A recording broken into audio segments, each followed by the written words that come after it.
आज़ादी का Amrit Mahotsav. A moment comes, which comes but rarely in history, when we step out from the old to the new, when an age ends, and when the soul of a nation, long suppressed, finds utterance. Long years ago, we made a tryst with destiny, and now that time comes when we shall redeem our pledge, not wholly or in full measure, but very substantially. At the stroke of the midnight hour, when the world sleeps, India will awake to life and freedom. 15th August, 1947, midnight. India awakes to a new life of freedom. But 2 centuries of colonial rule had decayed India from within, leaving the country ridden with poverty and hunger. Our founding fathers set out to wipe every tear from every eye. They needed a pole star, that single focal point to make India modern and progressive. Something that captured the uniqueness of the chaotic but eternally hopeful nation.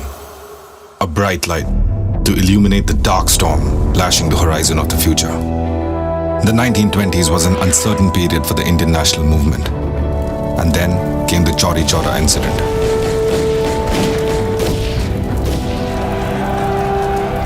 Mahatma had suspended the non-cooperation movement.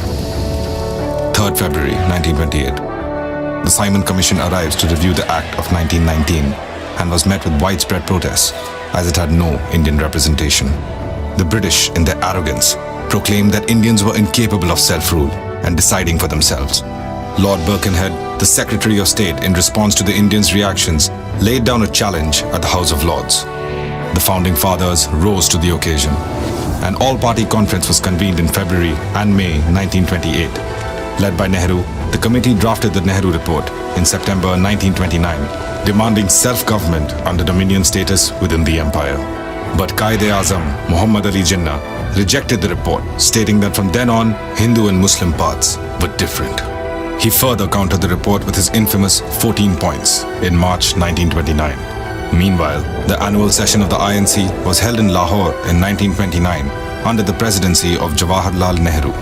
They voted for the historic resolution of complete independence and declared the last Sunday of January 1930 as Independence Day. The resolution gave the British Parliament the ultimatum that if they accepted the report by 31st December 1929, Congress would adopt it as it is. If not, they would insist on complete independence. December 31st, 1929, the INC stalwarts gather around the river Ravi. The British have paid no heed to the ultimatum, and thus the Swaraj flag is proudly unfurled. The freedom fighters were prepared for the fight. It was an event so monumental, it would change the course of history itself. Elections were held in 1937. INC came into power and formed ministries in almost all provinces. For the first time under British rule, Indians could become directly associated with the government. The dream of Indians holding the power of the government and serving the masses had become a reality. But the cheer didn't last long. World War II was initiated. Congress ministries resigned in 1939, protesting Lindadgo's decision to involve India in the war without consulting the Indians. Multiple attempts of involving India in World War II failed.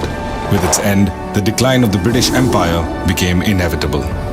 Mutiny amongst the naval rankings in the Air Force was the final nail in the coffin. The Cabinet Mission Plan arrived in 1946 to try and reach a settlement acceptable to all major stakeholders.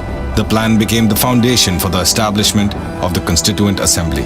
For a total of 2 years, 11 months and 18 days, over 11 sessions and sitting for 166 days, the Assembly debated and discussed the various challenges facing the new nation. The ideas of liberty, equality, fraternity, and justice were embedded deep into our Constitution. On 26 January 1950, the Constitution was enforced in its entirety. It is the foundation of free India, which we have become so accustomed to. It is our duty as citizens to know it, understand it, nurture it, and defend it. It is our duty to remember, so that we can build the India of our dreams. The stroke of the midnight hour, when the world sleeps, India will awake to life and freedom.